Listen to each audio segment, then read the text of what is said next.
Vamos a iniciar la grabación ahorita. Que no nos genere mayores inconvenientes en cuanto a conectividad. Ya empezamos a grabar la clase para que ustedes la puedan ver por cualquier cosa. Y bien importante es entonces que se recuerden que del 5 al 8 tienen que ustedes bajar su examen parcial y hacerlo, ¿verdad? ¿Qué viene en el examen parcial? Viene hasta la clase del día de hoy. Entonces, otro anuncio que les quiero hacer es que les he dejado dos laboratorios, el laboratorio número 2 y el laboratorio número 3. El laboratorio número 2 es con respecto a esta clase de teoría del consumidor. Vamos ahí un ejercicio sobre utilidad marginal, utilidad total y valor total. Y obviamente los conceptos que estamos viendo o vamos a ver en esta clase. Por otra parte, está el laboratorio 3, que este es como un repaso para el examen parcial. Creo que vale la pena que el laboratorio 2 lo hagan individual y el laboratorio 3 lo hagan en grupo para poder ir discutiendo los temas. Si ustedes leen sus presentaciones, hicieron su laboratorio 1 y hacen su laboratorio 2 y 3, pues no van a tener ningún problema con respecto a su examen parcial. Como la modalidad ahora es diferente, digamos, y ustedes tienen varios días para resolverlo, lo mínimo que yo espero es un 100, ¿verdad? Así que pónganse las pilas pues para sacar buenas notas. Igual el contenido creo que no está complicado hasta donde vamos. Y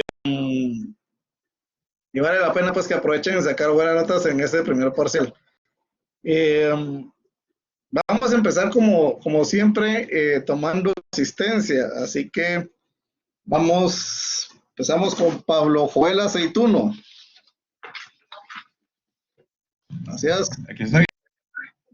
Muchas gracias, Pablo. José Eladio. Presente.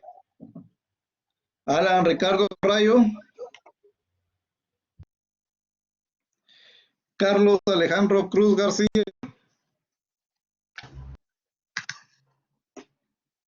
Carlos Alejandro Cruz. Gracias. Andrés Enrique García Salas.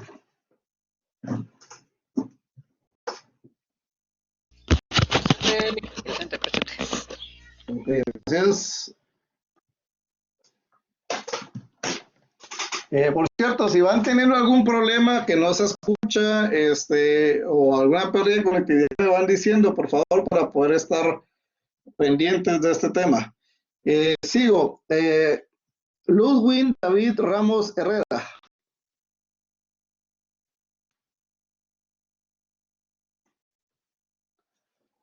Ludwig David Ramos Herrera, ¿cómo está? Bueno, vamos al siguiente. José Eduardo Salguero Aquino. Presente. Gracias. Alison Samantha Nicole Espaderos Cartagena. Presente. Gracias, Alison. Anthony Hans Álvarez Medina. Presente.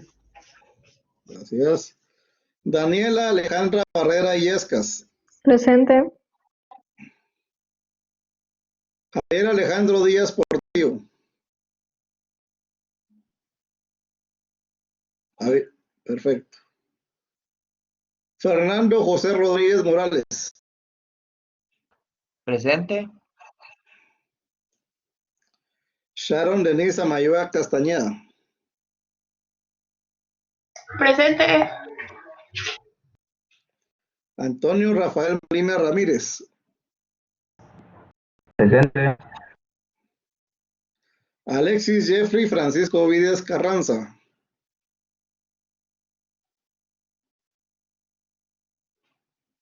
Alexis Jeffrey Francisco Vides Carranza.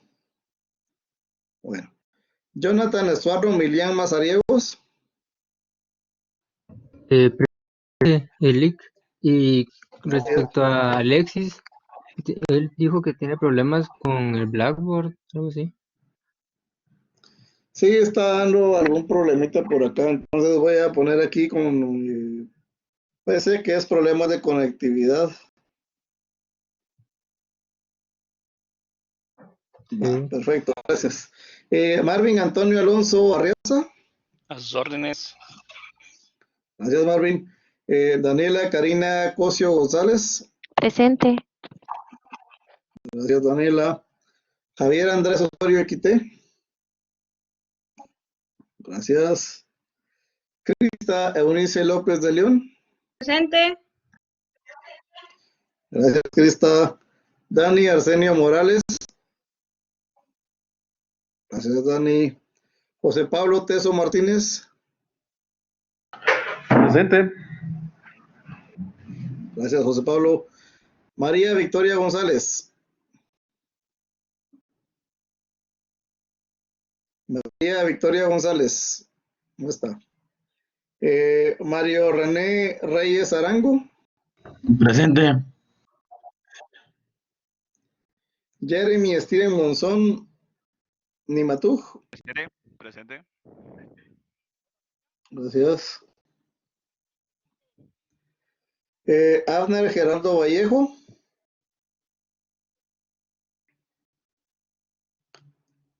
Abner Gerardo Vallejo. Ana Laura Mercedes Santizo.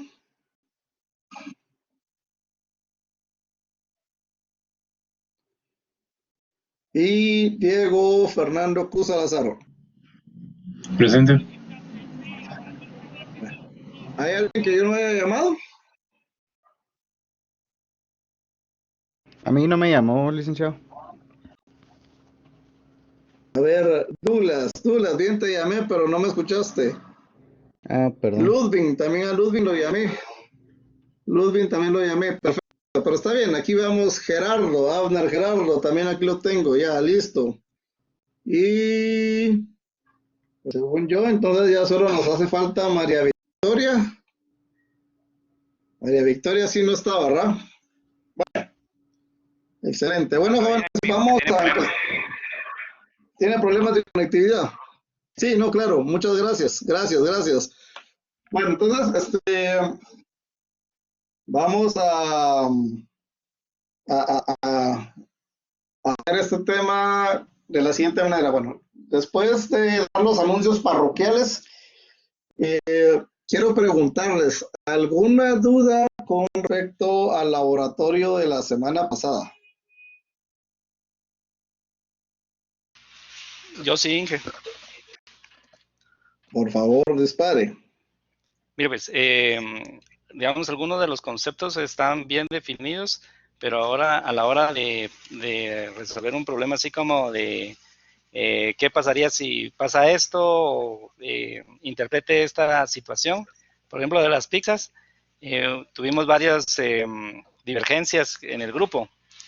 Entonces, mientras unos pensábamos que era una forma de interpretarlo, otros pensaban que era otro. Entonces, no sé si usted podría aclararnos bien la oferta y la demanda en el sentido de ya prácticamente, con algún ejemplo práctico así, como lo hizo, pero tal vez así algo más a los,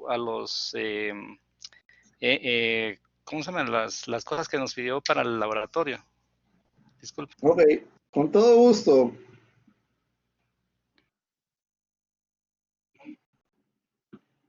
Con todo gusto.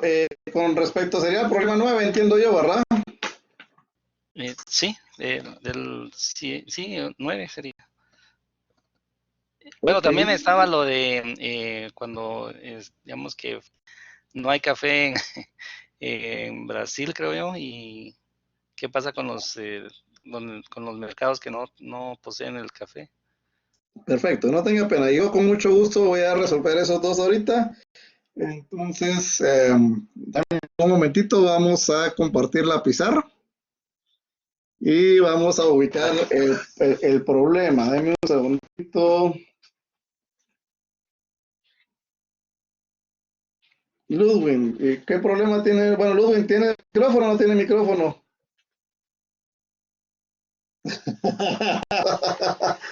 A ver si eran de Little Caesars usted. Vamos a ver, dame un segundito. Buenos días, sí. Adelante.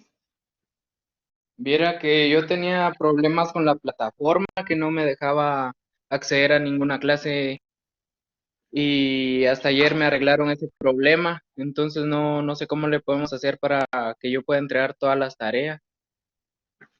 Vamos a hacer lo siguiente, Ludwig. Solo denme un segundito que voy a anotar en mi cuaderno porque son de los temas que hay que apuntar por acá.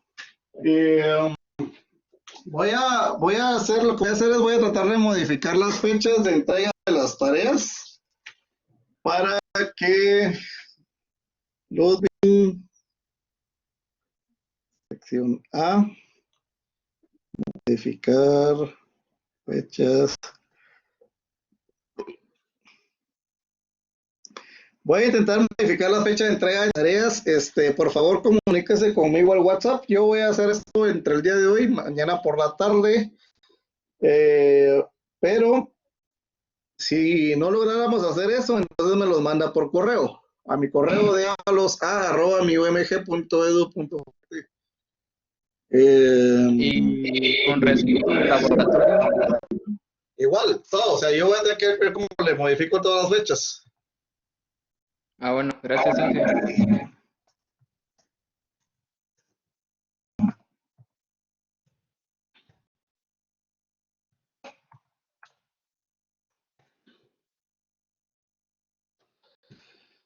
Ok, Ana Laura tiene un nuevo problema. Pues voy a modificar las fechas. Igual, si yo modifico para uno, pues, o sea, ahí todos podrían entrar a hacer. Vamos a hacer esa modificación en las fechas de las tareas que llevamos.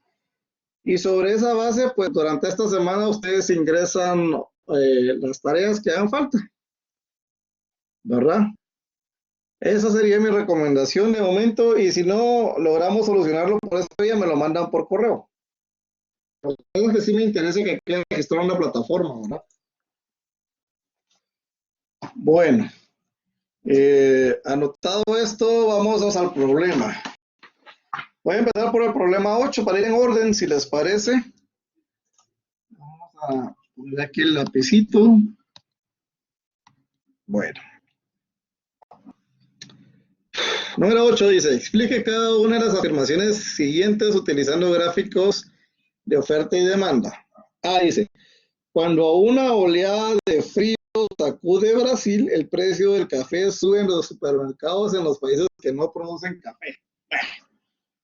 Está facilito la curazao. Primero, tenemos que entender que Brasil es el mayor productor mundial de café.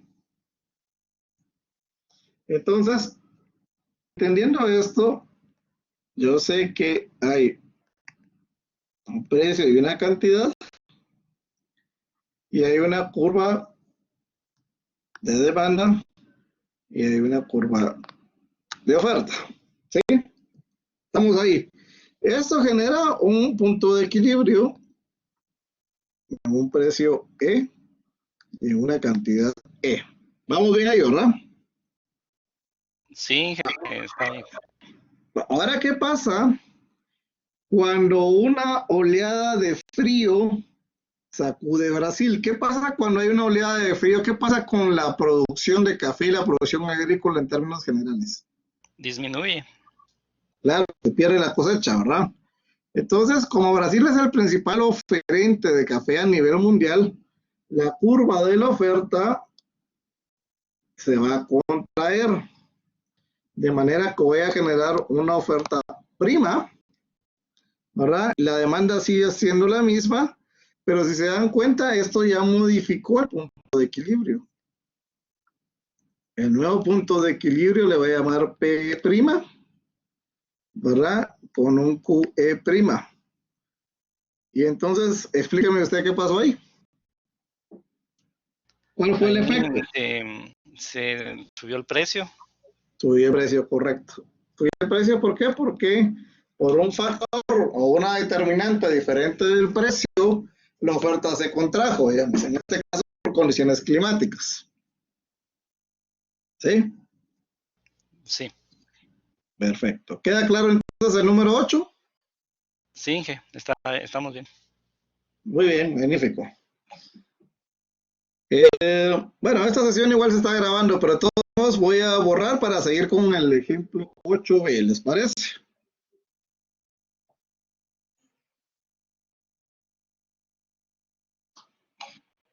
Ok, vamos a por borrar. favor. Borramos. El ejemplo 8 dice, todos los veranos, cuando comienza a hacer calor en la costa este de Estados Unidos, caen los precios de las plazas hoteleras de los centros turísticos del Caribe. Aquí es bien importante nuevamente hacer un gráfico de oferta y demanda.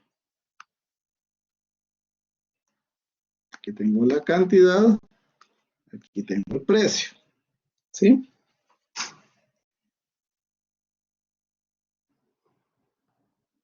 Tengo la oferta,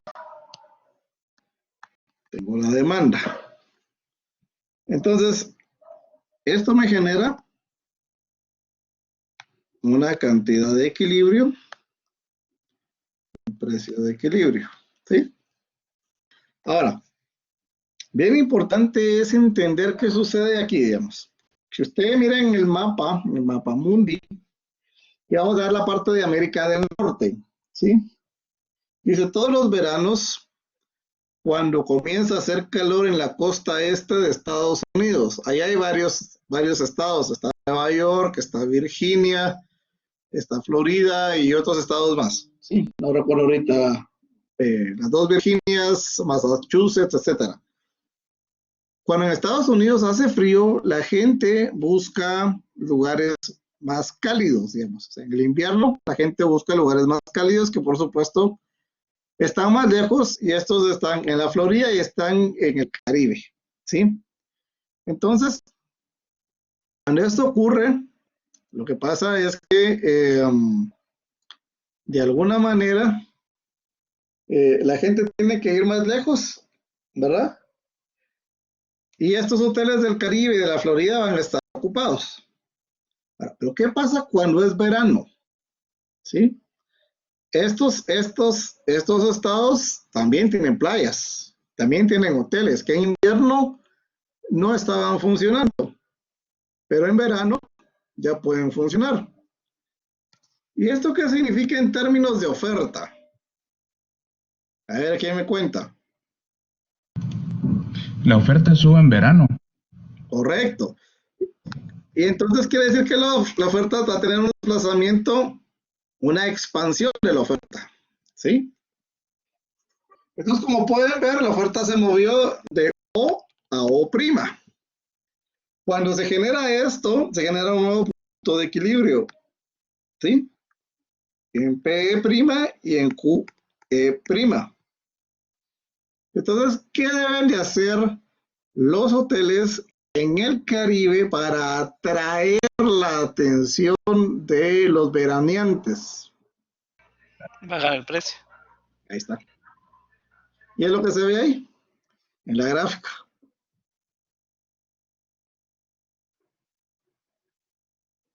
¿Sí queda clara la explicación? Excelente, Inge. Sí, así no está. Ingeniero, perdone que lo moleste. Fíjese que la semana pasada yo no pude estar por pues, un tema del trabajo, pero ¿me podría decir qué significa la P y qué significa la Q? Para entender un poco Ah, mejor. sí, perdón. Precios, la P significa precio y la Q significa cantidad.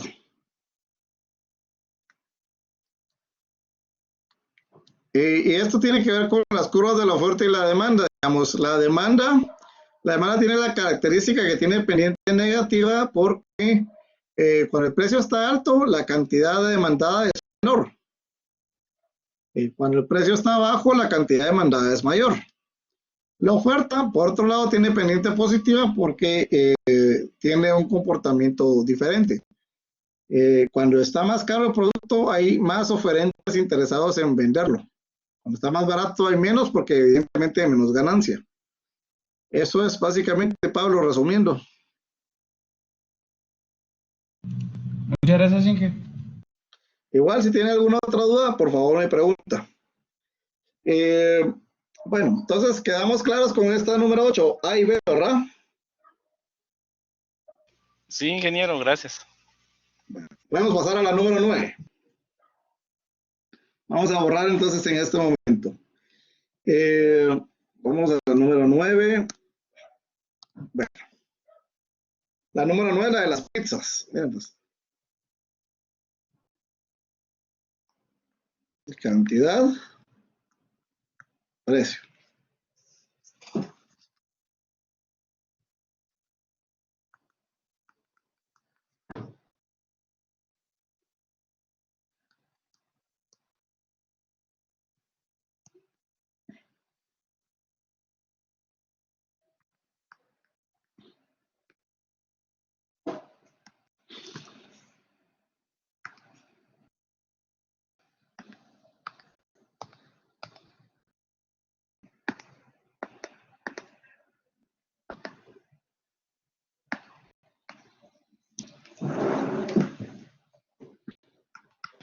disculpe, Lee, que me interrumpa.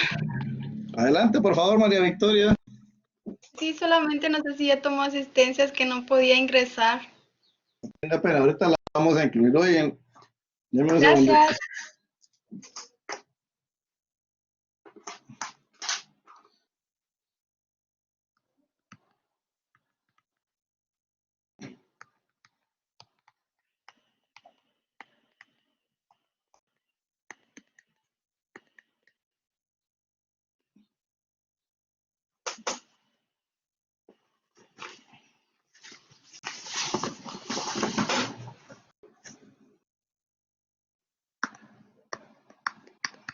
Bueno, primero dibujamos nuestro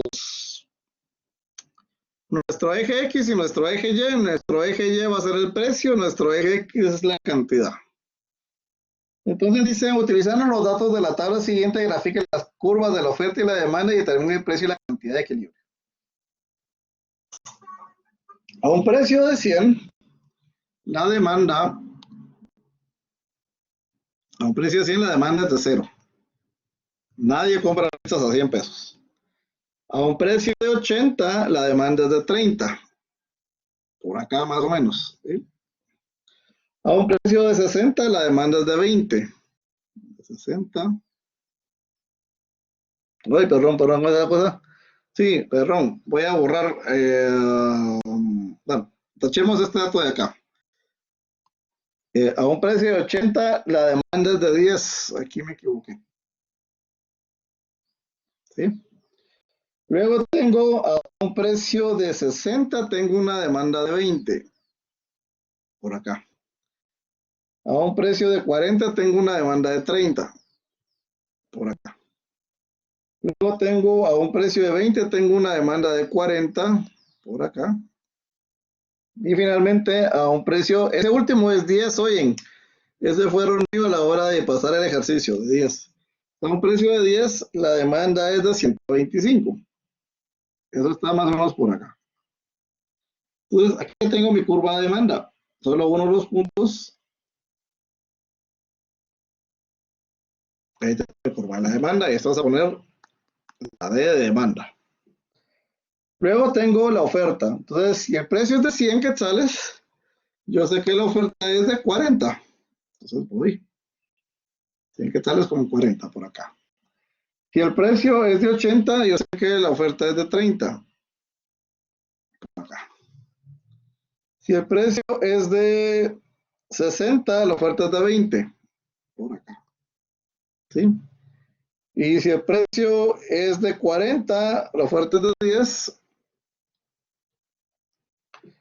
Y si el precio es de 20, ya no oferta. Hasta aquí llego. La oferta tiene este comportamiento. ¿Sí? Entonces, ahora veamos dónde está el punto de equilibrio. El punto de equilibrio está en este punto.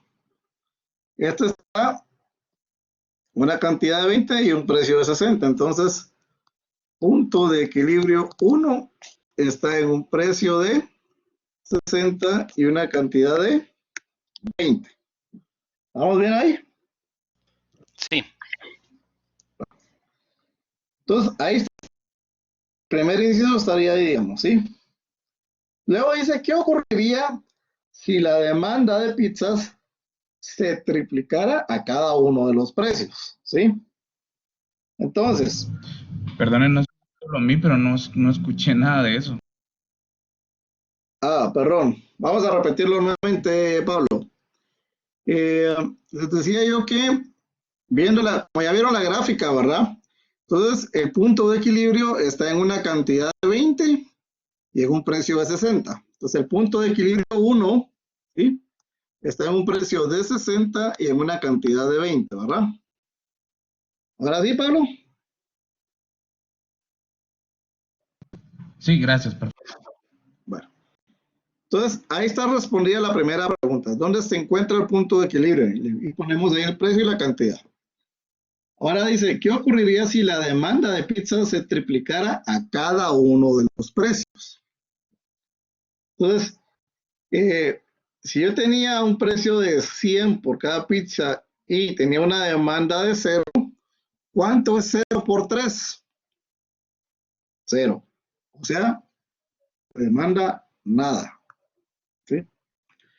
Luego si tengo un precio de 80, la demanda dice que es de 10, pero ahora vamos a triplicar. 10 por 3, ¿cuánto es? 30. La demanda pasa por acá. ¿Sí? Si yo tengo un precio de 60 y la demanda era de 20, ahora va a ser de 60. Por acá. ¿Sí? Y tengo un precio de 40 y la demanda era de 30, ahora es de 90.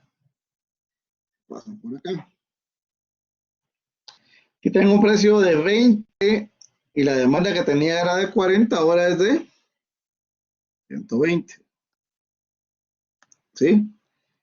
Y si tengo un precio de 10 y tenía una demanda de 125, ahora va a ser de 375 por acá.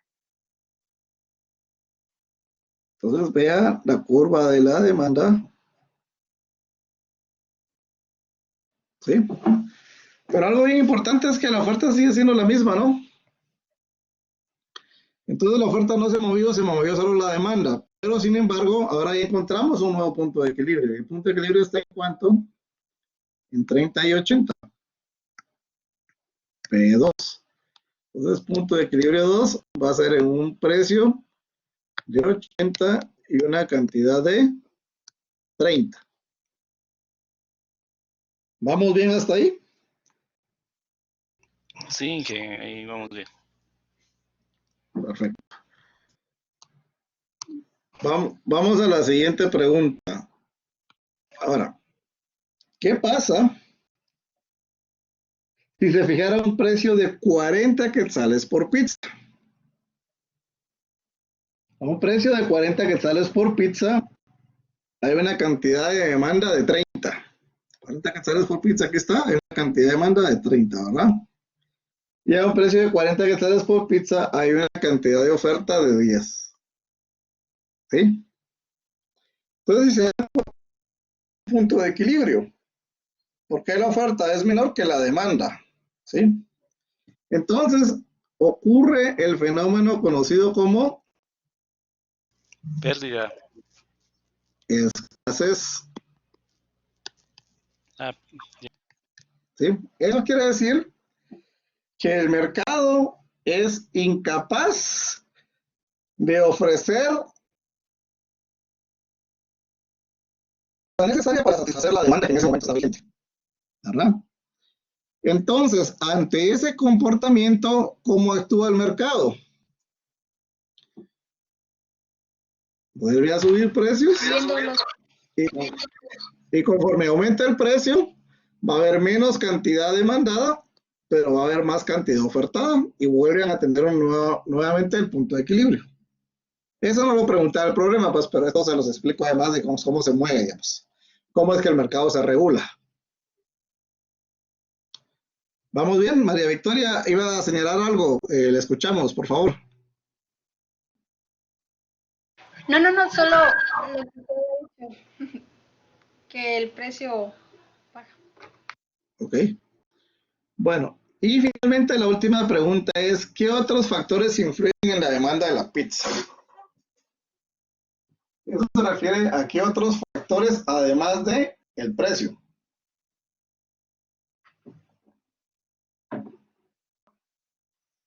Aquí hay varios factores que influyen. Yo voy a señalar unos como ejemplo. Y es lo siguiente, digamos. Cuando, por ejemplo, bueno, esto es en condiciones normales, no de pandemia, ¿verdad? Pero, ¿qué pasa cuando juega el Barça con el Real? Cuando juegan los rojos con los cremas, cuando hay Copa América, Copa de Oro, Eurocopa o no digamos Copa del Mundo. Digamos. Va a haber una población que evidentemente se va a ir a los restaurantes, ¿verdad? Porque es bien chilero unas pantallonas ahí, entendidito y toda la cosa. Pero para los que no tienen la plata o la posibilidad de ir a un restaurante, hay mucha gente que también se reúne en las casas, ¿no? Se reúnen en las casas, piden pizza y ahí ven el partido. ¿sí? Típico es pizza con cerveza, ¿verdad? O pizza con Coca-Cola, ¿verdad? Entonces ahí ven el partido, ahí hay un ejemplo, digamos, de cómo ese tipo de eventos son la demanda, digamos. Y no sé si se han dado cuenta ustedes que precisamente en esas fechas es que está a tope el servicio de comida rápida, ¿verdad? Y eso mismo pasa con Día de la Madre, Día del Padre, el cariño y el niño. O estuvo pasando ahora con el tema de la pandemia, si sabíamos que a partir de las 2 de la tarde ya no hay todo el mundo en su casita y el domingo todo el día, también, digamos, la gente pedía un poco más a domicilio.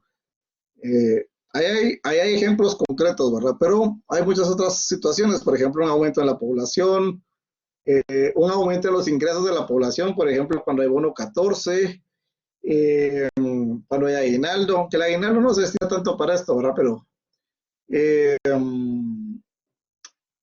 baja en los precios, por ejemplo, por eso es que muchas pizzerías ponen promociones, digamos. ¿Por qué? Porque entonces cuando bajan los precios, pues llama la atención del consumidor y entonces compran más. Y hay un sinnúmero de factores pues, que pueden influir en la demanda de las pizzas. No sé si queda claro este punto. Sí, ingeniero, gracias. Ok, muchas gracias. Bueno, entonces ya no sé si había alguna otra pregunta con respecto al laboratorio. Sí, porque las otras preguntas eran más teóricas, ¿verdad? Las complicadas eran la 8 y la 9. Sí. Ok, perfecto. Bueno, entonces vamos a regresar a la presentación que tenemos para el día de hoy.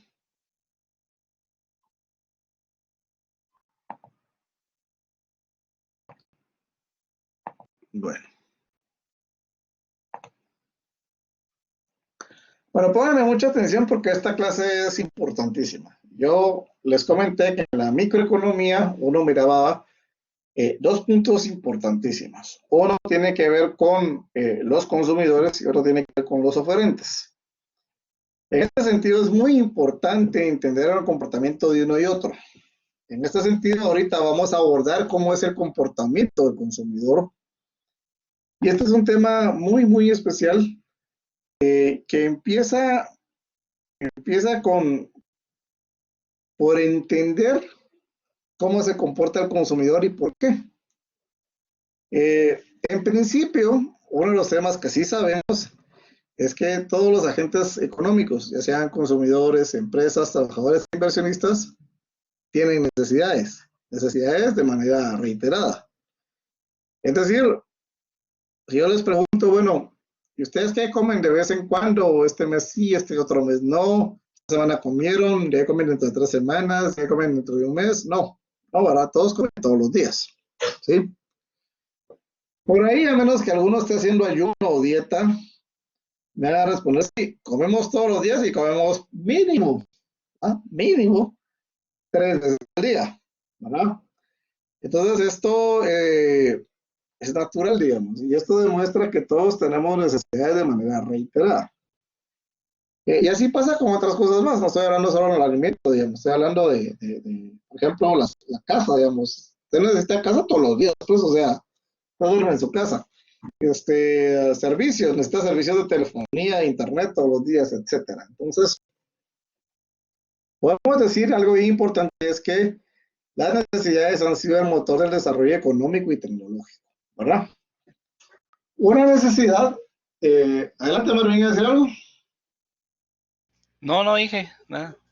Gracias. Una necesidad es básicamente una categoría económica que es conceptualizada como la falta o la carencia de algo, ¿sí? Ejemplos son estos que ya mencioné, digamos, las necesidades de alimento, necesidades de bebida, necesidades de techo, necesidades de abrigo, inclusive necesidades de afecto y amor, ¿verdad? Todos necesitamos también por inclusión. Pero vean lo que es bien interesante, las necesidades han obligado al hombre a buscar satisfactores cada vez más puntuales. Y por eso dedicamos en este campo o este tiempo al estudio de las necesidades. Pero vean que la economía, al final, ¿cuál es el fin de la economía? Satisfacer las necesidades de la población o de la sociedad, ¿verdad? Entonces, Esto está intrínseco dentro del tema económico. Ahora bien,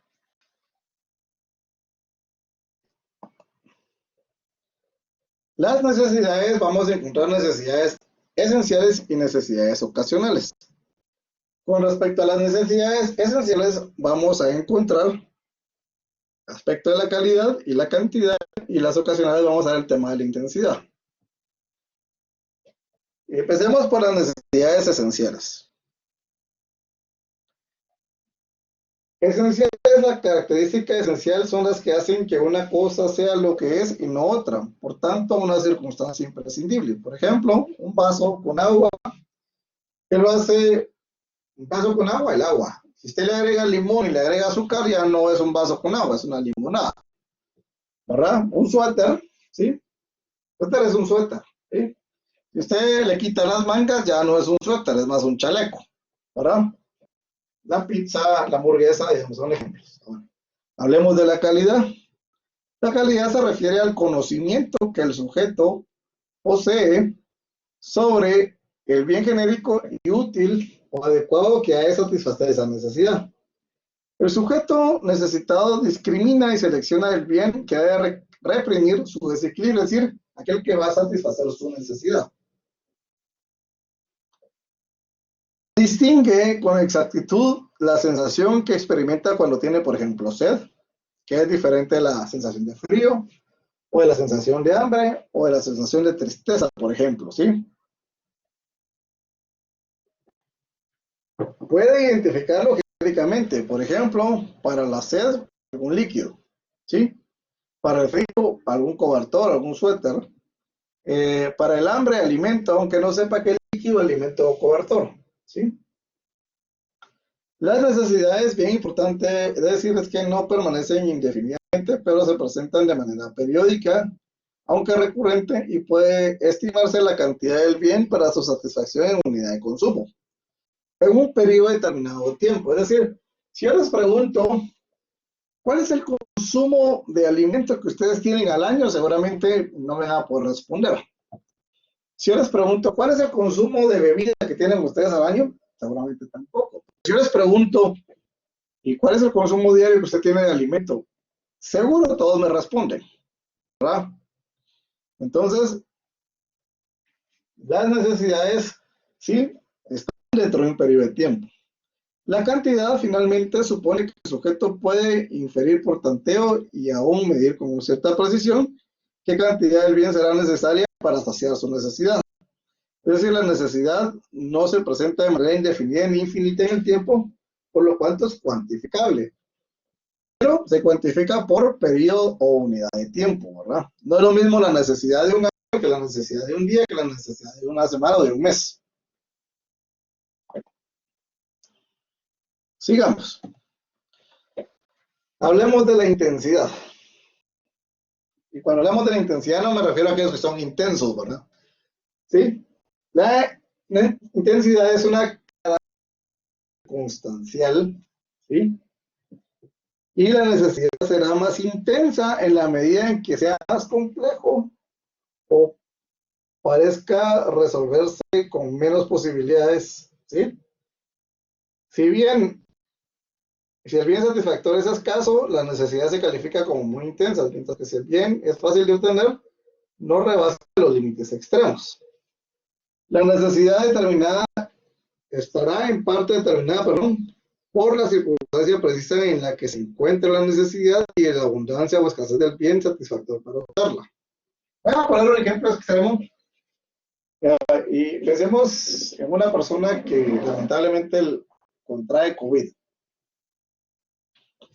Todos nosotros necesitamos el aire para respirar, pero generalmente tenemos la capacidad de poder obtener el aire de nuestro medio, ¿verdad?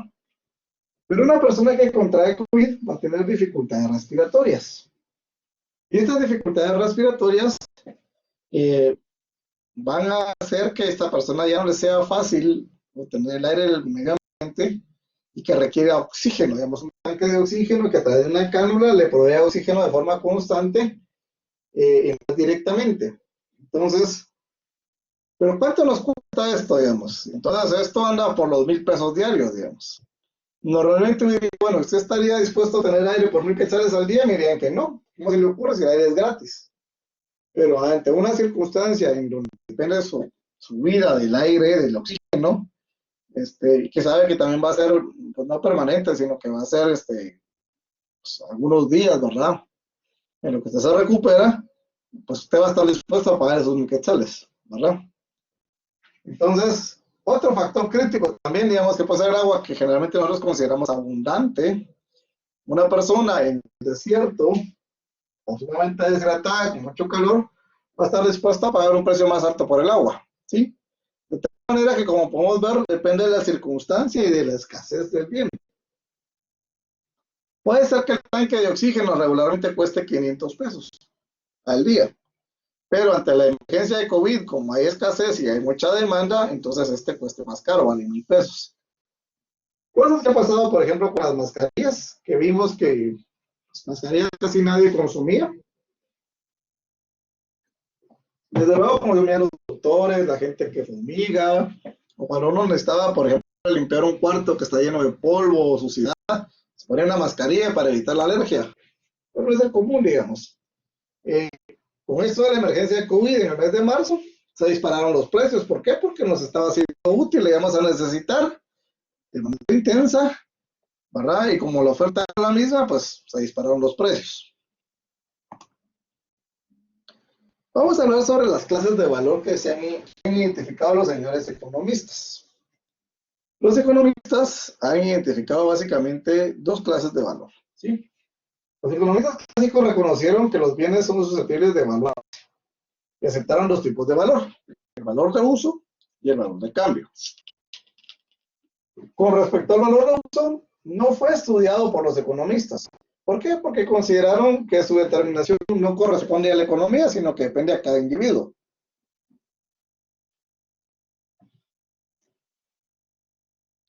¿Cómo definimos el valor de uso? Básicamente significa utilidad. Un bien vale si posee alguna utilidad o si es útil para algo, ¿sí? Por tanto, la totalidad de los recursos del universo poseen un valor de uso, ¿sí? Siempre y cuando se les encuentre una aplicación útil. Voy a dar un ejemplo concreto. Supongo que todos ustedes conocen las máquinas de escribir, ¿verdad? Ahora la pregunta del millón es, bueno, ¿y qué pasaría si yo vengo y les digo, mira, una máquina de escribir normalmente costaba entre 1,500 a 2,500, y yo les digo, mire, le traigo una ofertaza, le traigo una máquina de escribir nuevita, con garantía de la mejor calidad en 750, para quien me la compra?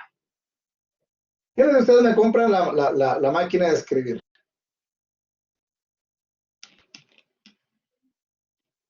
Ninguno respondió. ¿Y por qué no responde ninguno? Simple, porque actualmente no hay mayor utilidad. A ver, ¿quién me cuenta? Yo creo que nadie, Inge, porque obviamente ya tenemos computadoras, tenemos tablets y con las impresoras ya no necesitamos tener una máquina de escribir así, ya es algo obsoleto. Ya es algo obsoleto. Entonces se dan cuenta que no tiene utilidad. A ver, Pablo, adelante. Creo que una máquina de escribir no es algo obsoleto. Simplemente su grupo meta o su usuario es muy específico. Existen entidades que definitivamente las necesitan utilizar, existen, no sé, alguien que trabaje en una academia de mecanografía, lo cual pues es un prerequisito todavía para los básicos. Obviamente sí lo compraría, pero nuevamente su campo o su grupo meta sigue siendo muy específico. Claro, pero sigue siendo muy específico porque de alguna manera, porque recuerda que las máquinas de escribir antes de las computadoras era lo que se usaba, todo el mundo usaba una máquina de escribir. Pero fueron cayendo en desuso porque la tecnología, digamos en este caso la tecnología de la computación a través de los equipos de cómputo y las impresoras, fueron reemplazando las máquinas de escribir. Por supuesto que todavía tienen usos, ¿verdad? Pero digamos que dentro del uso general, y por eso pregunté en este grupo, a menos que alguien tuviera una academia de mecanografía, pues todos me dijeron, no, ninguno le interesa, ¿verdad? Y pueden haber otros usos interesantes, porque, por ejemplo, pues alguien me diga, mire, yo sí se la compro, y tiene academia de mecanografía, no, ¿y para qué la quiere? Ah, pero es que fíjese que lo que pasa es que una máquina de escribir es un objeto que representa un avance significativo en, en la historia del hombre y representa algo importante y yo lo quiero tener como un objeto decorativo que represente eso. Puede ser, digamos, ¿qué hay quienes hacen eso? Sí, existe hoy en día, ya se en las academias de mecanografía también ya utilizan computadoras como software especial, ¿verdad? Pero bueno, entonces puede ser que alguien le diga, mire, a mí me sirve como un objetivo decorativo. Sí, puede ser que sí. Entonces, esa persona le encuentra una utilidad, pero bien importante es qué pasa con respecto a un concepto que se llama valor de cambio. ¿Sí? Y el valor de cambio es la capacidad que tiene un bien de ser intercambiado por otro. Es decir, esta es susceptible de medición monetaria y pertenece a la etapa de la economía de cambio o la economía del trueque, como consecuencia del concepto de propiedad privada. Recuérdense que en la historia el hombre, cuando dejó de ser nómada, ¿sí? Vamos a ver aquí, Mario me puso, yo se la compraría, pero es caso especial porque a mi abuela le gusta escribir y distraerse con una máquina de mecanografía que ya tiene clara. ¿Eh? Siempre hay algún uso por ahí, ¿verdad? Puede ser decorativo, puede ser para algo muy específico o en este caso que señala Mario. Pero en términos generales, una máquina de escribir perdió su valor de cambio porque ya no es un objeto que sea útil para la mayor parte de la población como lo era antes, ¿verdad? Entonces, para aquellos objetos que posean valor de cambio, es porque tienen una aplicación útil y por tanto, estos bienes son deseados, apetecidos eh, y no son susceptibles de obtenerse gratuitamente. Entonces, estos tienen un alto valor de cambio. Por ejemplo, hoy en día, si usted quiere vender su computadora, va a conseguir quien se la compre, pero si usted quiere vender su máquina de escribir, va a ser más difícil, ¿verdad? A la economía objetiva solo le interesa el valor de cambio, o sea, el poder que poseen los bienes de ser intercambiados por otros. No le interesa el valor de uso, ¿sí? ¿Vamos bien hasta acá?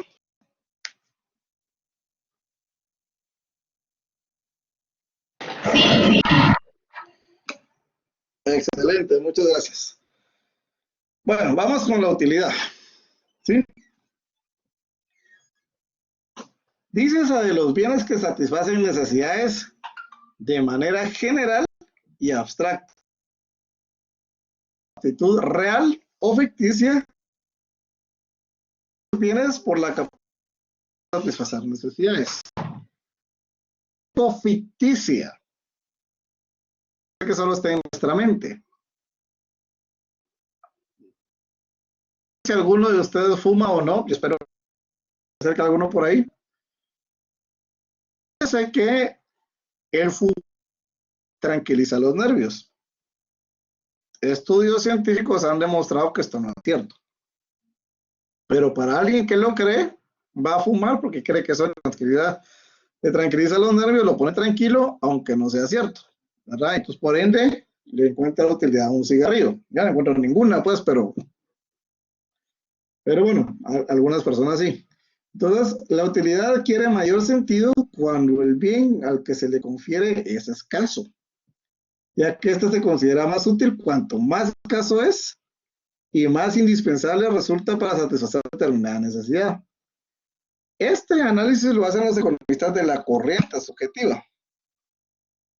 Está entrecortando el audio. Uy, estos son problemas de la estabilidad de la plataforma. Siempre voy a checar cómo está mi internet. Pues, aparentemente está bien.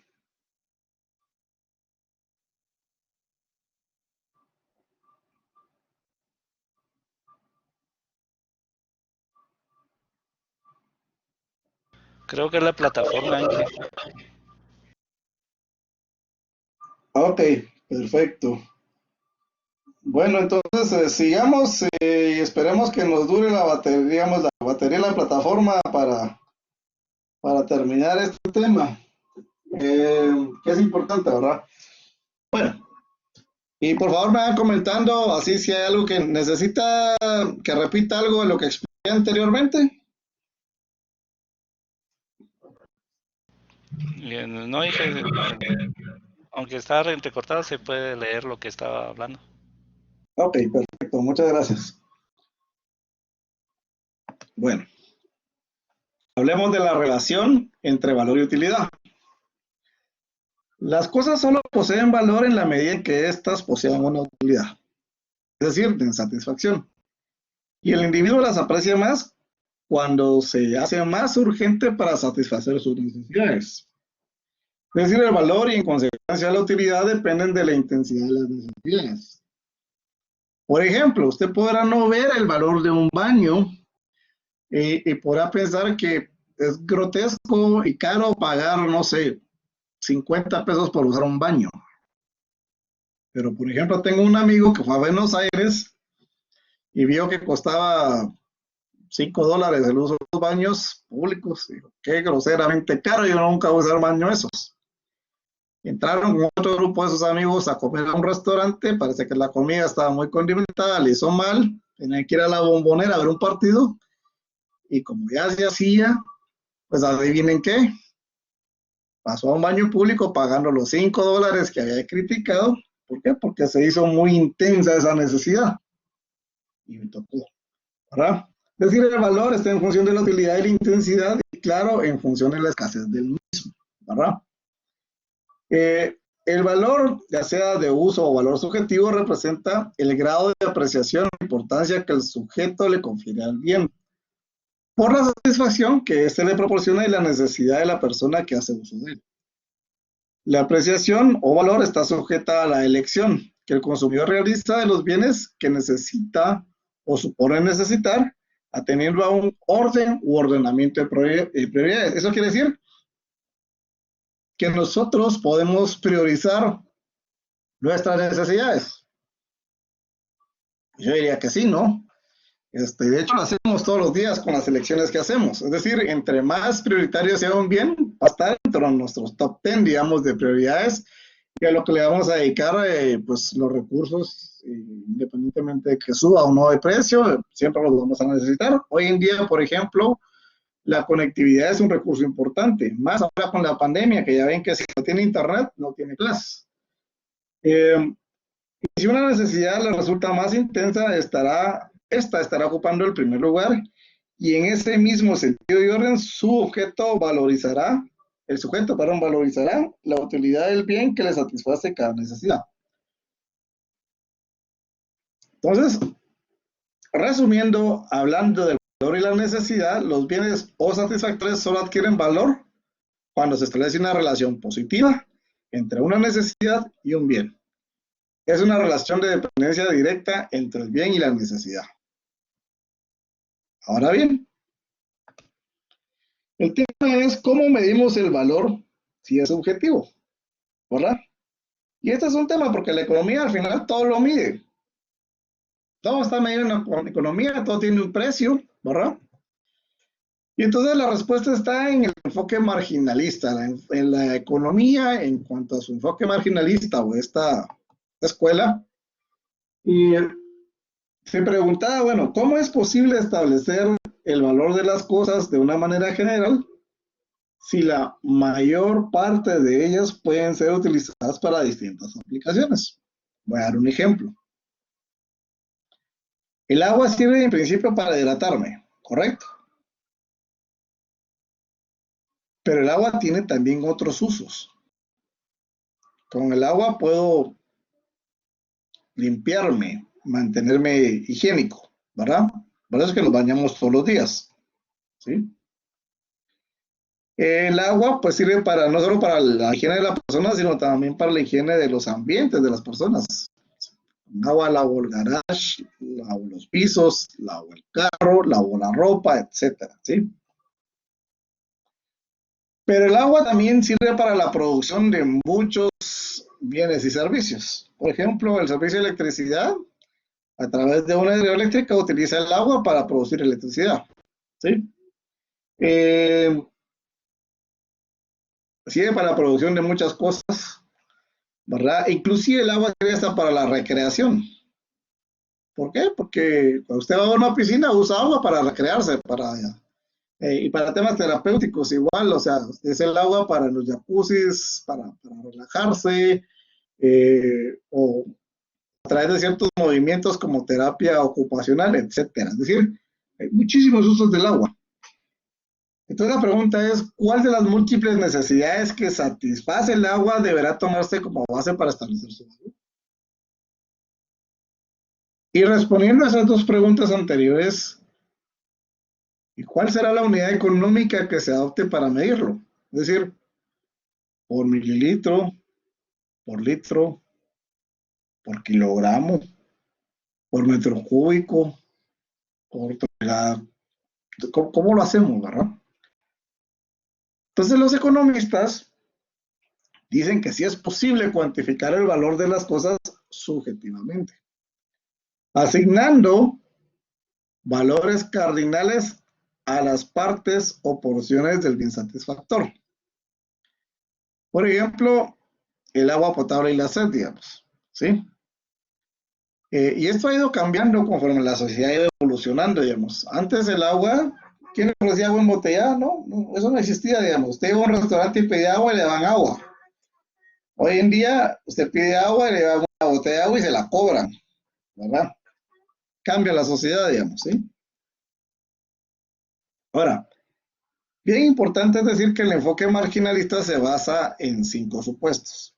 Voy a ir hablando de cada uno de ellos. El primer supuesto del enfoque marginalista es que todos los individuos actúan racionalmente, y ojo que es un supuesto económico y microeconómico general, ¿sí? Este supuesto identifica una conducta que es consciente y razonada, ¿verdad?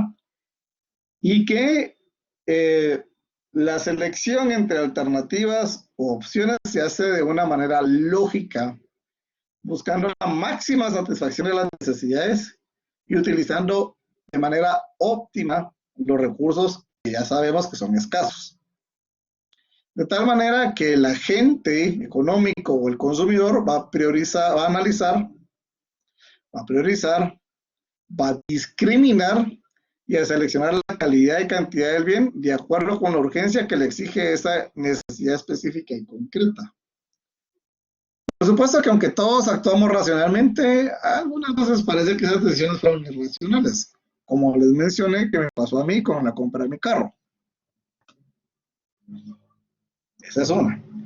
Otro supuesto muy importante es que existe la cuantificación hipotética de la utilidad. Es decir, parte del supuesto que cada número representa un grado de satisfacción. Por tanto, un número mayor que otro representa ¿qué? Una mayor satisfacción, ¿sí?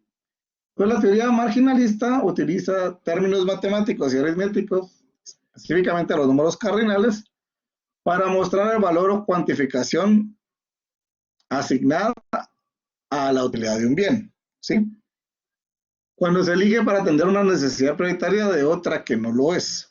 Es decir, existe una relación ordinal de atención a las necesidades según su intensidad.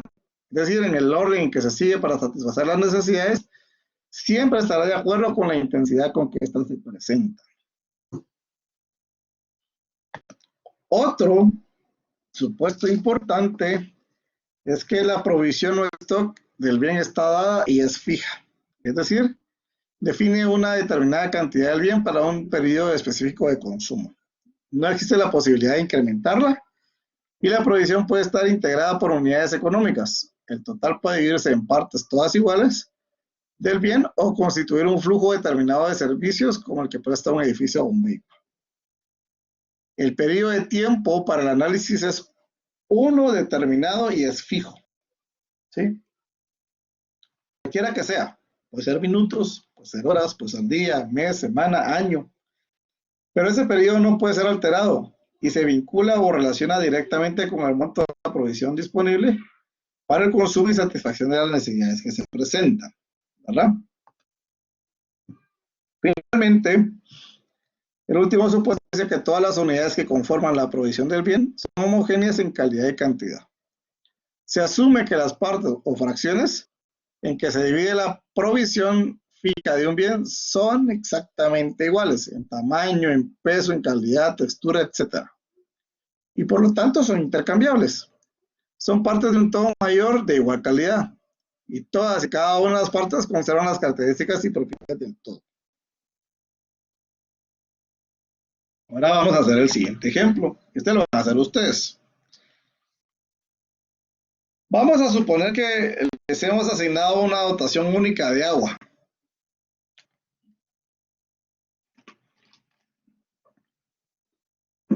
Para hacerlo dramático, porque a veces hay que ponerle un poco de dramatismo a la situación. Vamos a darle solamente 1 litro de agua por día completo, es decir, por cada 24 horas usted tiene 1 litro de agua únicamente para todo lo que usted necesite. Entonces, en ese periodo de tiempo no podrá contar con ninguna provisión adicional de agua. La provisión de agua se ha dividido en 4 partes iguales, homogéneas, que es vaso, ¿sí? Entonces, la pregunta es, ¿cómo organizaría sus raciones de agua? Para eso usted debe clasificar, jerarquizar, organizar y atender la necesidad de agua potable, considerando el periodo de consumo que se le ha dado y que base su consumo en función de la intensidad con que se presentan sus necesidades. Van a escribir esto en su cuaderno, no se entrega, y después vamos a pedirle a 2 voluntarios para que expongan cómo lo hicieron. Así que vamos a dar, son las 11, démosles a las 17 para que lo piensen bien y en 5 minutos más nos miramos. Y perdone un pequeño repaso así rapidito de lo que hay que hacer con esto. Lo del litro de agua, tenemos que proyectar cuánto consumiríamos. ¿Cómo está eso? Me perdí, perdón. El litro de agua, yo ya le dije que va a poder consumir hasta 1 litro al día. Y usted tiene que ver cómo lo va a distribuir. Tiene 4 porciones. Cada porción es de un vaso. Usted tiene que definir cómo lo va a utilizar. Eso es todo. Ok. Perfecto. Bueno, entonces, démosle pues y en 5 minutos nos vemos nuevamente.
Bueno, ¿cómo vamos? ¿Ya lo tenemos, no?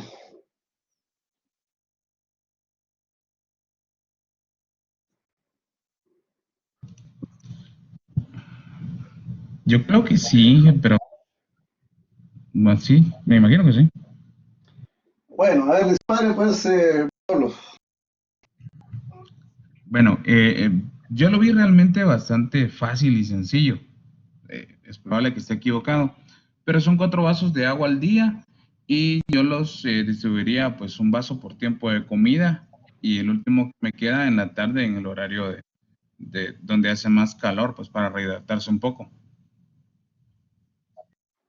Ok, magnífico. Es una postura, digamos, aquí no hay respuestas correctas o incorrectas. De hecho, es un ejemplo bastante dramático, así que no se preocupe, es una forma de verlo. ¿Alguien más que nos quiera contribuir? Yo, Inge, Gracias, Pablo. Adelante, Marvin. mira, pues yo me tomaría un vaso a las 6 de la mañana. Lo distribuí en las 24 horas, las dividí en 4, ¿verdad? Vaso en la mañana, al mediodía me tomaría otro vaso, a las 6 de la tarde, 18 horas, sería otro vaso y si aún tengo sed, digamos, en el transcurso de la tarde, me lo tomaría en esa parte. Si no, si hace mucho calor, entonces me tomaría el vaso restante de 12 a 6 para menguar esa necesidad de sed. Ok, excelente, muchas gracias, Marvin. ¿Alguien más que nos quiera compartir?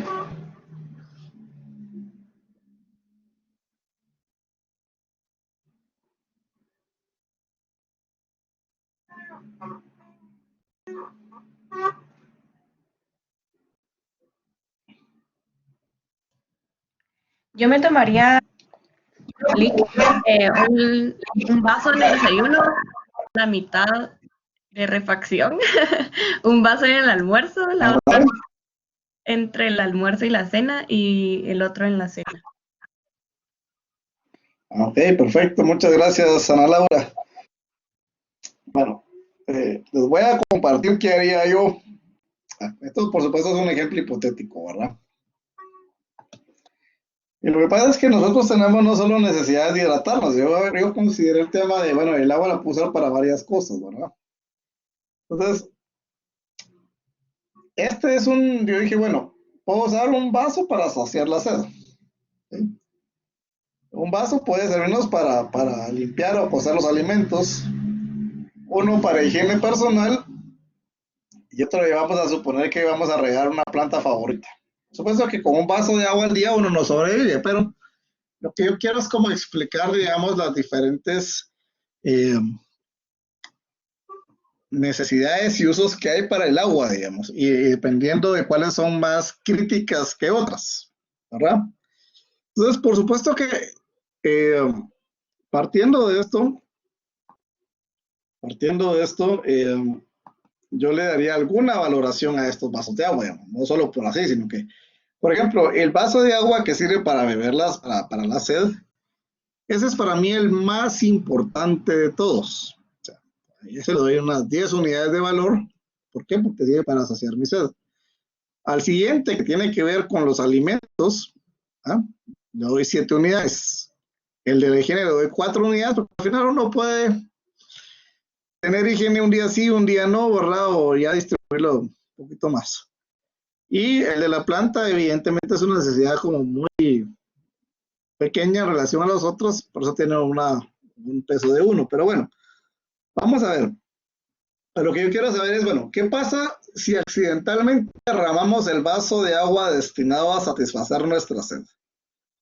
Entonces, en el caso de ustedes, pues como todos tienen un plan de consumo estrictamente dedicado a hidratarse, pues no pasa nada, digamos, su plan de consumo sigue siendo el mismo. Sin embargo, en mi caso, que yo tengo un plan de consumo más amplio, yo derramo ese vaso de agua, entonces yo lo que voy a hacer es sustituir y ya no riego la planta, sino que quedaría un vaso de agua para beber, otro vaso de agua para los alimentos, otro vaso de agua para la higiene y se acabó. ¿Y qué pasa si derramo un segundo vaso de agua? Entonces me quedarían nada más 2 para beber el agua, para los alimentos. Ya no hay higiene y ya no hay plantita, ¿verdad? Ahora, ¿de qué depende que se haya hecho más o menos valioso? De la escasez, ¿verdad? ¿Qué pasa si derramo un tercer vaso de agua? Y entonces ese único vaso que me queda para beber es un tesoro.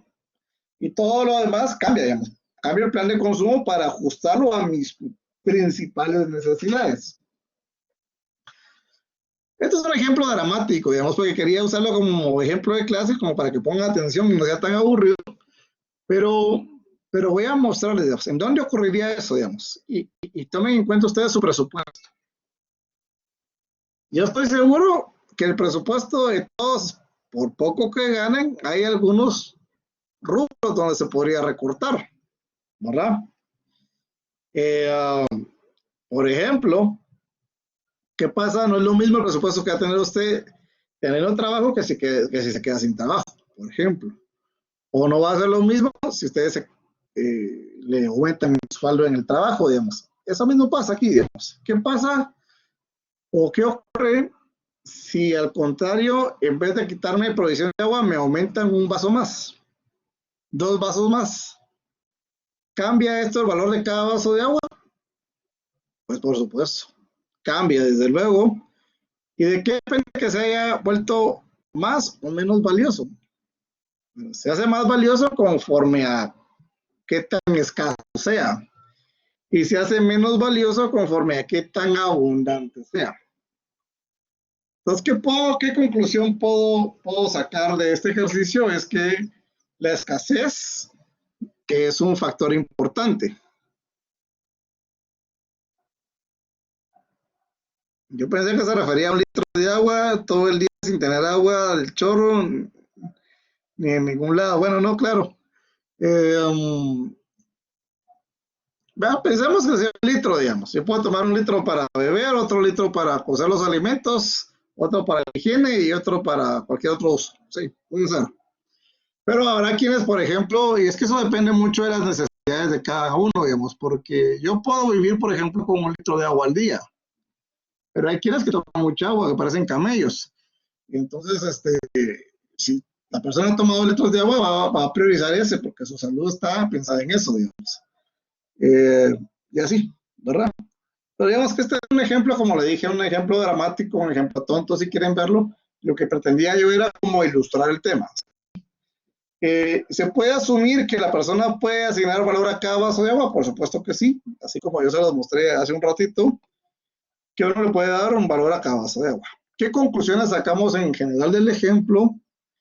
Es que si son malas necesidades que las unidades del bien que posee para satisfacerla, es de esperar que esas unidades adquieran un valor relativamente alto por la escasez. Es decir, tengo más necesidades que litros de agua con que cubrirlo, por ejemplo. Si las unidades del bien que conforman su provisión son más que las necesidades por satisfacer, la abundancia de dicho bien provoca que su valor subjetivo disminuya, puesto que la abundancia relativa de este frente a las necesidades por cubrir le hará perder valor.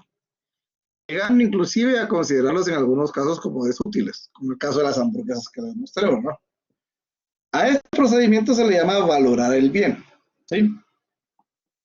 Ahora bien, hay algunos instrumentos de análisis de utilidad cardinal que se utilizan para todo esto. Son 3. Voy a mencionar la utilidad marginal, la utilidad total y el valor total. Ahí estábamos viendo cada uno de ellos. La utilidad marginal es la utilidad, ¿sí?, adicional que genera el consumo de una unidad agregada del bien, aplicada a una necesidad, independientemente de si la última es la segunda o es intermedia. Por ejemplo, las hamburguesas que ya mencionamos, ¿sí? La utilidad marginal dentro de la teoría económica tiene una connotación especial, ¿verdad? Por ser la unidad de medida del valor subjetivo, ¿sí? Esa apreciación o importancia relativa en términos cardinales que un individuo le confiere a cada una de las unidades, dosis o porciones adicionales está en función de la necesidad, de la intensidad de la necesidad concreta y particular que se espera satisfacer con cada una de ellas. Simbólicamente se identifica con UMA y se expresa cardinalmente con el valor asignado hipotéticamente. Ahora veamos la utilidad total. Se le llama así a la sumatoria o cantidad total que resulta de sumar cada uno de los valores asignados a cada porción o unidades en que se dividió la provisión total del bien. En los casos en que la valoración del bien determine utilidades negativas, estas se restarán de la utilidad total. Entonces, en este caso, cada porción o unidad del bien suma y acumula utilidad, por lo tanto, la utilidad total es la suma de las utilidades marginales asignadas a cada porción. En el ejemplo anterior, habíamos asignado 10 útiles al agua utilizada para saciar la sed, 7 útiles al agua utilizada para la cocción de los alimentos, 4 útiles al agua para la higiene y un útil al agua asignada para regar la planta. Entonces, uno cuando suma los diferentes UMAS me da la utilidad total. 10 más 7 son 17, más 4 son 21, más 1 son 22. O sea, la utilidad total es de 22. ¿Sí? Aquí aquí presento las curvas de utilidad total y utilidad marginal. La utilidad marginal es esta curva que está aquí y la utilidad total es esta que está acá. ¿Cómo lo represento? En el eje de las Y tengo la utilidad marginal y en el eje de las X tengo el número de unidades. ¿Sí? Vean lo siguiente. La primera unidad representaba 10 útiles, ¿verdad? Está puesta aquí. Esta es la primera unidad, ¿sí? Son 10, ¿sí? Voy con la siguiente. La siguiente unidad representaba ¿cuántos? 7 útiles, que era la que utilizaba yo ¿para qué? Para la cocción de los alimentos, ¿no? Aquí están 7 útiles.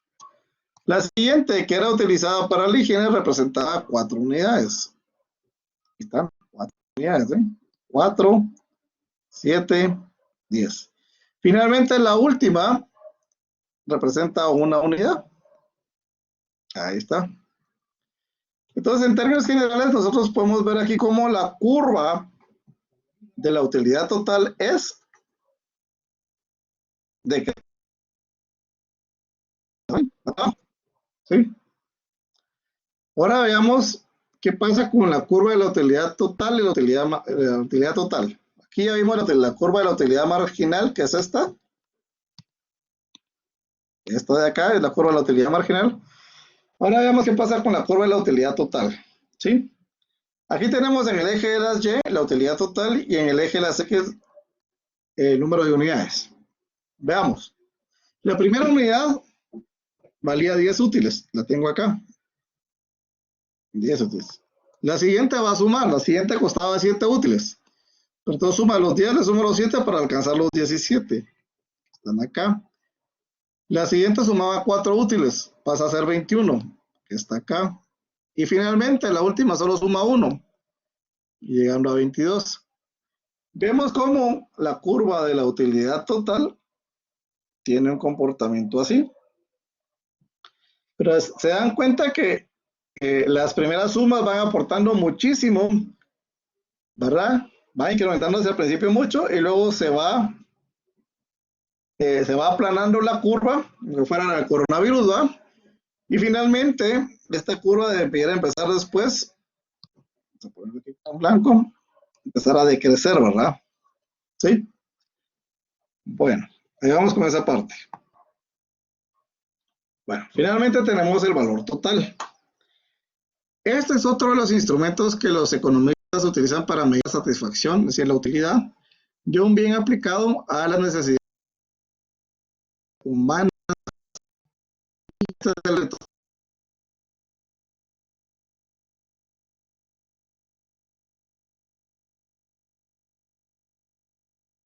La provisión del... Lo importante acá es conocer que el valor de la UMA, el valor de la utilidad de otra unidad. Tenemos problemas de audio. ¿De dónde no escucha Fernando José? Ok, ¿en dónde se quedaron? Para saber hasta dónde escucharon.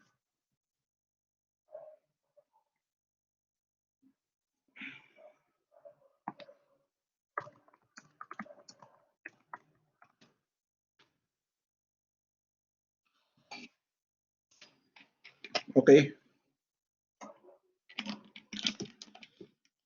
¿Me escuchan ahora?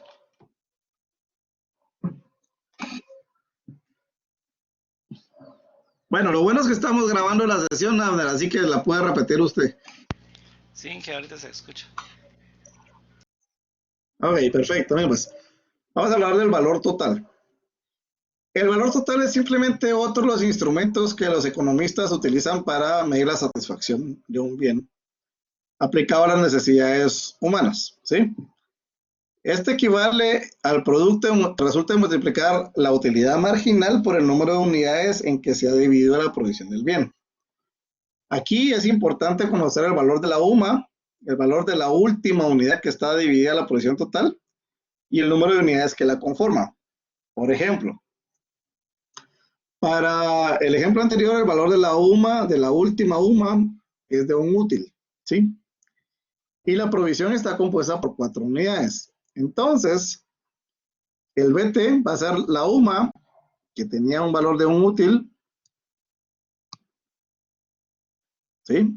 Un valor de un útil por 4 unidades, es decir, el valor total es de 4 útiles. ¿Sí? Voy a poner un ejemplo, se lo vamos a saltar.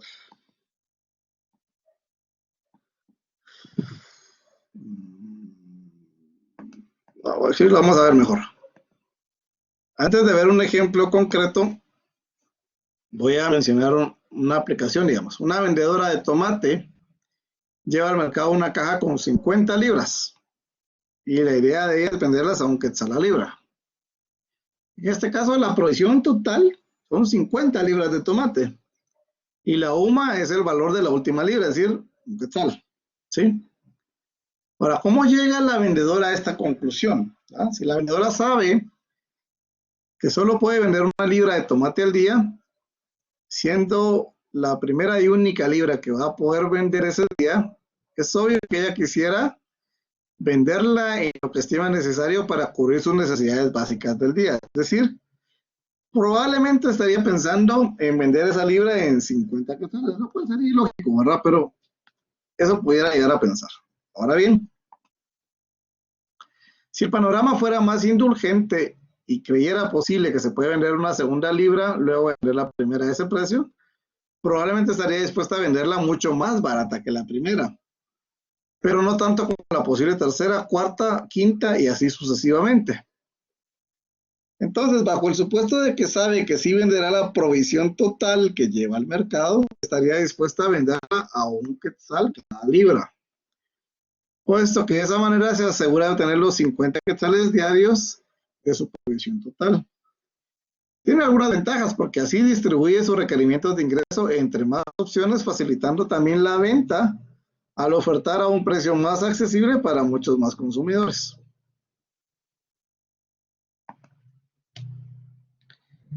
Esa misma pauta de pensamiento se replica en todos los productores y vendedores de todos y cada uno de los diversos bienes y servicios que son producidos para satisfacer las necesidades del ser humano. Por supuesto, este análisis implica considerar otros factores subjetivos, pero también considerar un factor que sí es objetivo, que son los costos de producción, ¿verdad? Ese es un factor objetivo que vamos a ver más adelante. Bueno.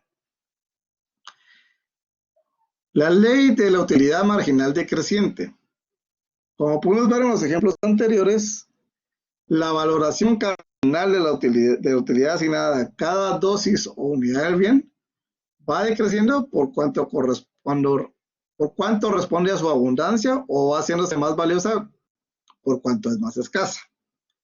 Siendo así, es de esperar que la utilidad marginal decrezca también conforme más unidades del bien se posean o viceversa.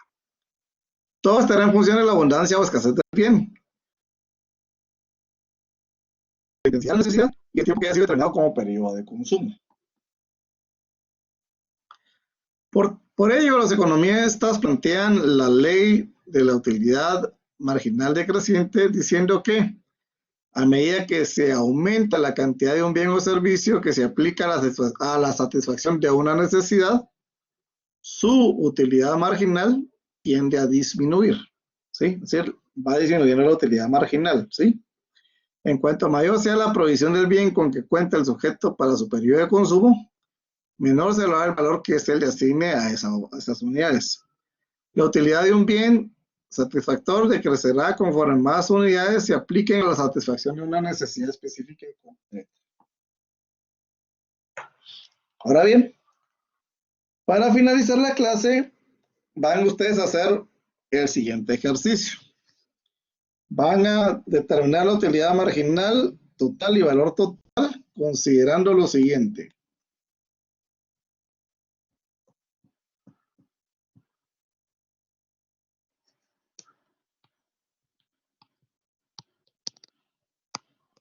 Tres unidades, 5 unidades y 10 unidades. ¿Sí? Entonces, para este número de unidades, 10 unidades, este 10 salió número chueco, ahí está. Para ese número de unidades, ustedes van a calcular la utilidad marginal, la utilidad total y el valor total. Y finalmente, de todo esto, van a graficar la utilidad marginal y la utilidad total. Así que bueno, los dejo. Ahora sí, 38, 48, ahora sí 53, para que veamos cómo nos quedaron los resultados. Cualquier duda, aquí estoy para atenderla.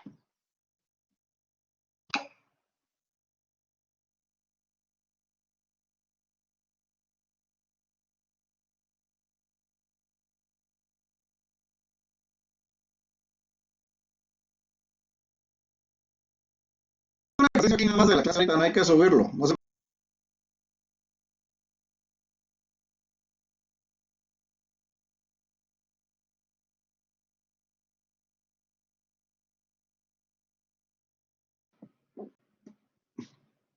Te decía que este es un ejercicio nada más ahorita de clase, no hay que subirlo, no hay que entregarlo.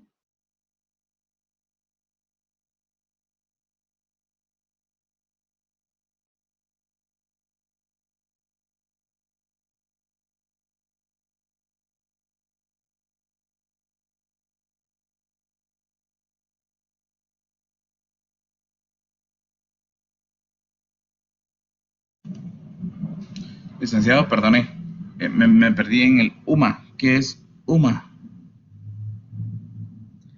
Es la utilidad marginal. Ah, ok, perfecto.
Dije una pregunta.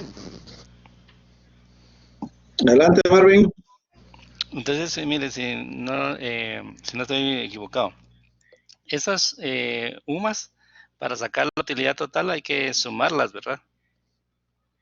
Correcto. O sea que 10, 8, 6, 4, eso hay que hacer esa suma y eso nos da la utilidad total.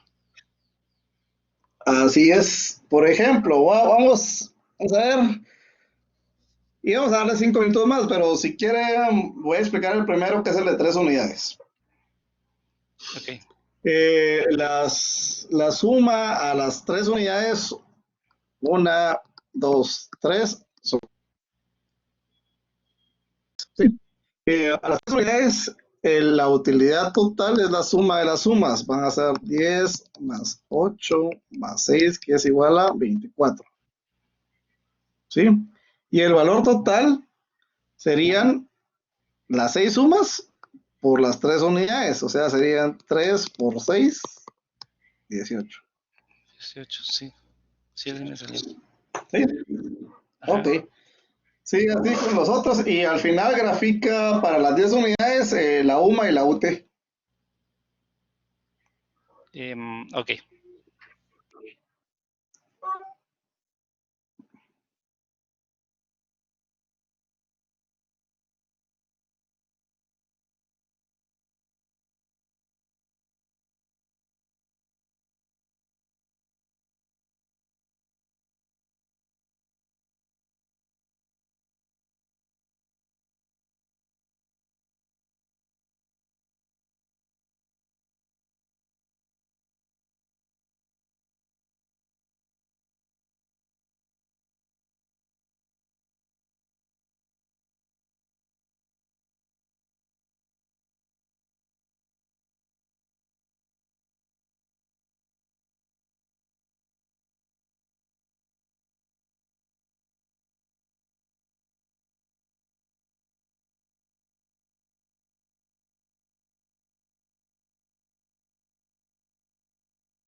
Adelante, Mario.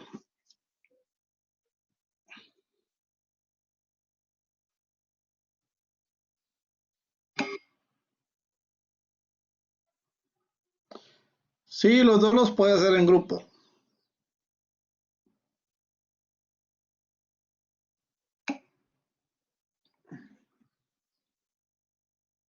Aunque yo siempre recomiendo que intenten hacerlo primero solos y luego discutan los resultados en grupo. Pero bueno, ahí como ustedes gusten. El parcial es individual.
Bueno, ¿cómo vamos? Buenas tardes, ya estamos, ¿no?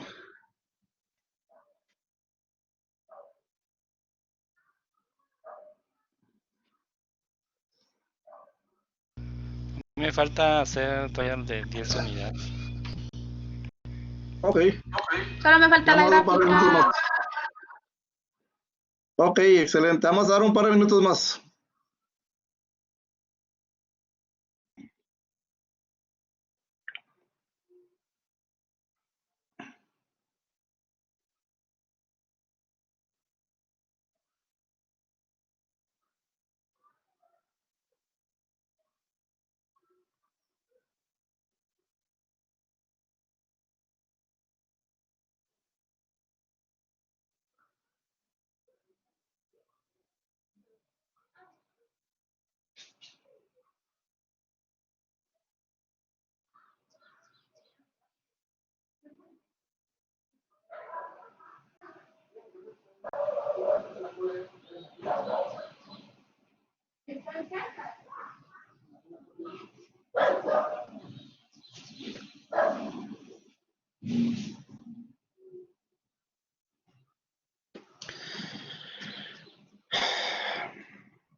¿Listo, Inge?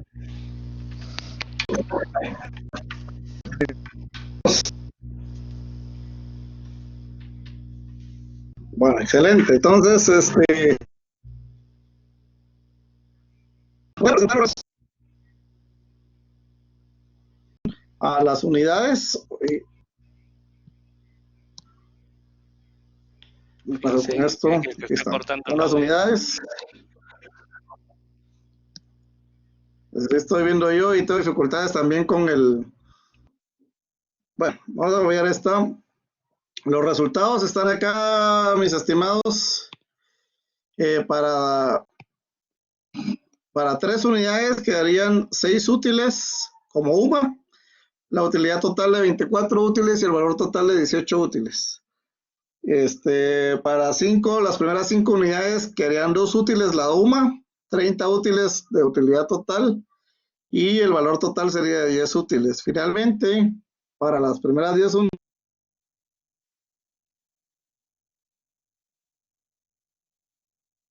quedan una UMA de menos o una utilidad total de 10, un valor total de menos 80.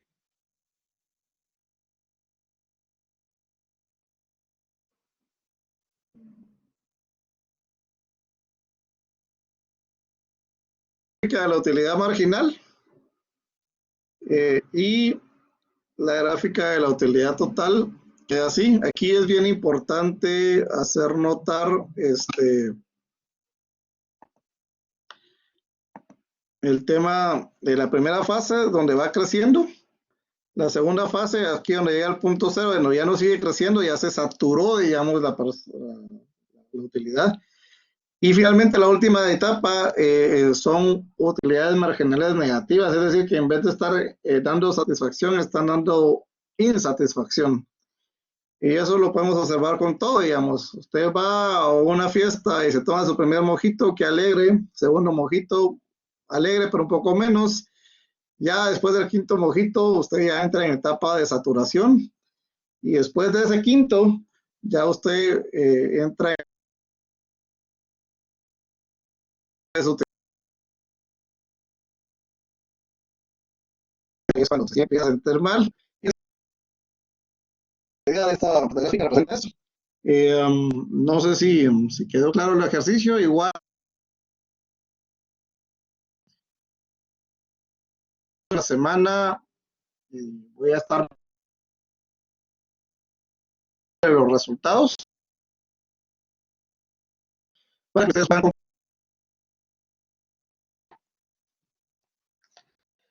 Y bueno, como podrán ver, perdón.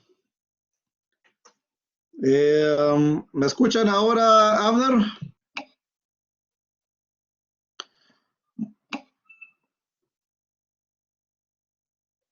Ok, todo salió bien, perfecto. Lo último que dije era que, como pueden darse cuenta, la utilidad es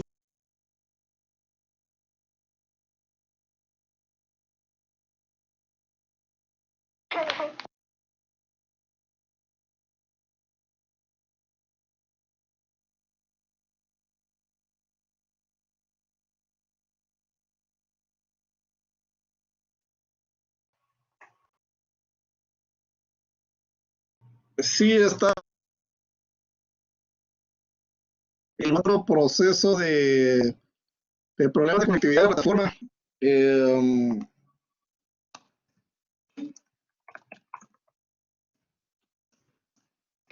No se escucha. ¿Me escuchan ahora?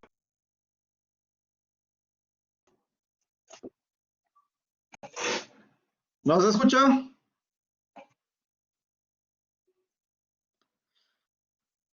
Ups, bueno.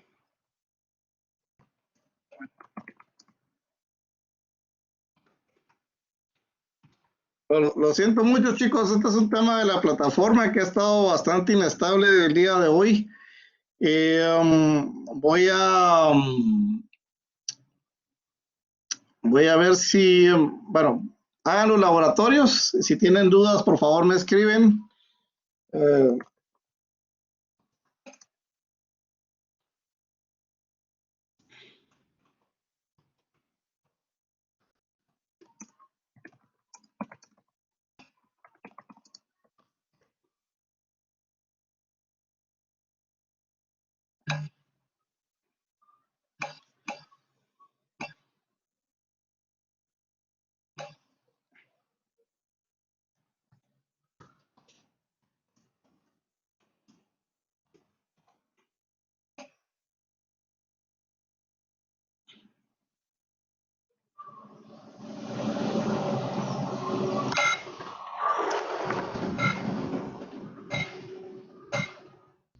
Feliz tarde, Inge, por fin me escucha. Feliz tarde y cualquier duda me pueden escribir al chat o al correo. Mejor si lo escriben al chat porque muchos pueden tener la misma duda. Enterado, gracias. Ok, feliz tarde, que estén bien. Igual.